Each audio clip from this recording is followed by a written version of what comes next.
Hey, what's up? So I'm going to show you how to use a wah pedal today. This one right here. I actually got this in the mail a few weeks ago. It's just a standard GCB95. And before I do any of that though, I'm probably going to grab myself a coffee and I'll come back and then I'll do a demo of some things. So the first thing that we're going to talk about is we're going to talk about where to put this in your signal chain. For wah pedals and pitch pedals, pitch shifters, filters, things like that, so you always put it at the beginning of the chain. And so I'll show you what that looks like on my setup. What my pedal board looks like. There's the amp on the right hand side right there. You can see with the orange cable. So it comes down through and then it goes into the noise gate first, then to the Hall of Fame reverb, to a coarse, distortion, drive, EQ, compressor, wah, tuner, and then the tuner goes into the guitar. So the guitar is like right here. That's how it works in the signal chain. These three pedals, the loop station, the delay, and the flanger, those are in the effects loop. That's how usually I set it up. And while it's mostly up to personal preference in terms of signal chains and all that stuff, I would say most people put the wah at the beginning of the chain. For instance, if you take a look at Tom Morello's pedal board here, I got this from premierguitar.com. You can see that he puts his wah pedal at the beginning of the chain as well. And I would say that most people generally do. In terms of how you power it, you can use an alkaline battery, 9 volt. You can power it with a carbon zinc battery, also 9 volt. And you can use a power supply as well. Now, I don't know if you're aware, but how you power the wah pedal and similar pedals, filter pedals, old school drive and fuzz, things like that, it can actually change the sound a little bit. So what we're gonna do is we're actually gonna test that theory out. We're gonna see if these batteries, these power supplies, impact the tone in any way. I believe how it works is that older wah pedals that use the old circuitry that maybe is no longer used, I think they're affected by what kind of battery, what kind of power you use for it. Whereas the newer ones maybe won't have that effect. So we're gonna try that. It's important to note that for the experiment, there's no amp sims running or EQ or anything like that. It's just a guitar straight into the audio interface and then running through GarageBand. So that's all there is for the sound.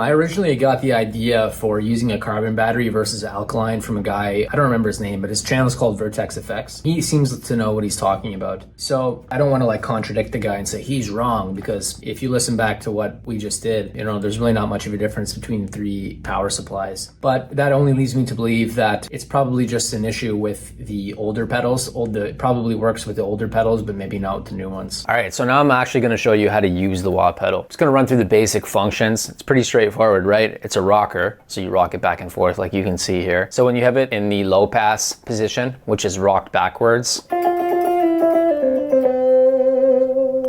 it creates a low pass filter.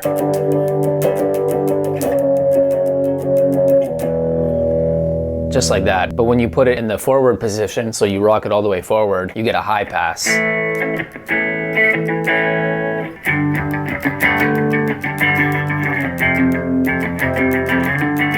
But when you put it in the middle position, you get more of the mid-range frequencies. So then when you rock it back and forth, you get, low pass, high pass, mid.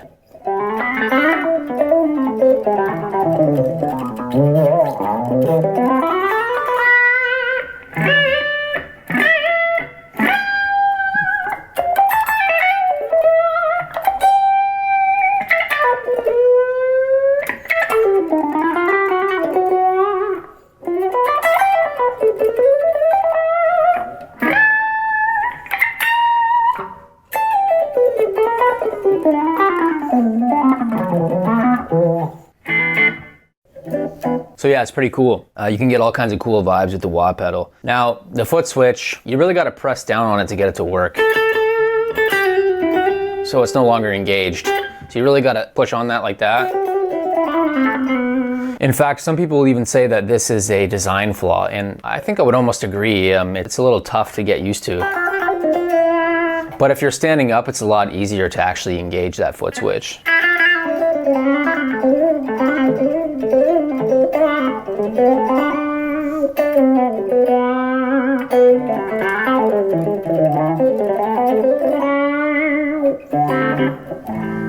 gonna show you a couple different techniques that you can use with the wah pedal. I don't really know what to call them, so I'm just gonna give them whatever name. The first one, I'll call it an EQ sweep. It's kind of like what Jerry Cantrell does on in the Man in the Box solo right in the beginning.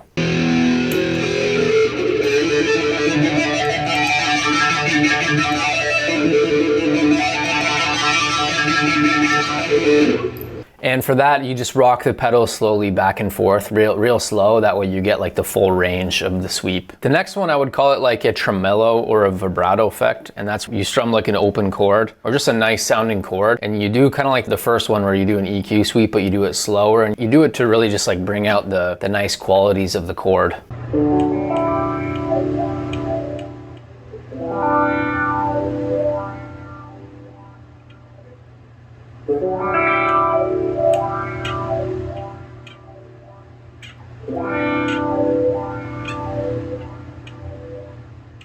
And the next two are I just call it like the Bulls on Parade sound. It's the song from Rage Against the Machine. It's one where it's like bow wow, bow wow. It sounds pretty cool.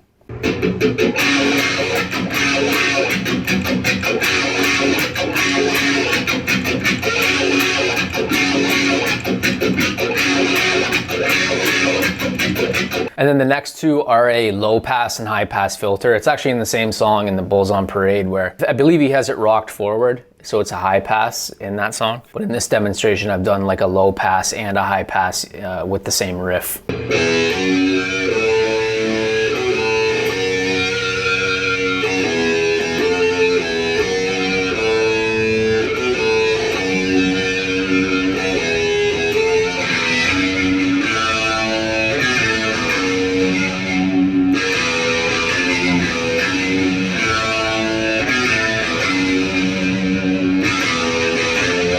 And the next one is my favorite actually, and that's to use the wah pedal as like an accenting tool. Like for instance, if you go up like an E minor 7 arpeggio, which I'll do in a second, like right when you get to that top D note to bend up to the E on the 15th fret of the B string, so that's when you would like open the pedal up wide. So it's like you get the full harmonic rocked forward high pass. So then it's gonna give like so much power to that like bent D note, and it sounds really cool.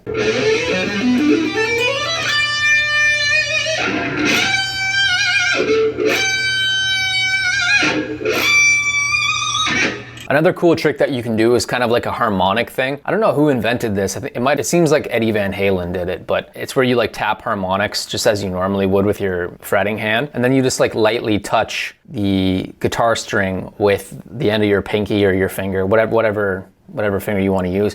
You just like gently scrape it along it while you're doing the hammer-on and pull-offs on the fretting hand. Sounds something like this. And finally, something really cool that you can do with the wah pedal is Zakk Wylde did this a lot, and that's where you use the wah pedal with the pinch harmonics. So like you rock it forward right when you're doing a pinch harmonic, and you can really get them to squeal.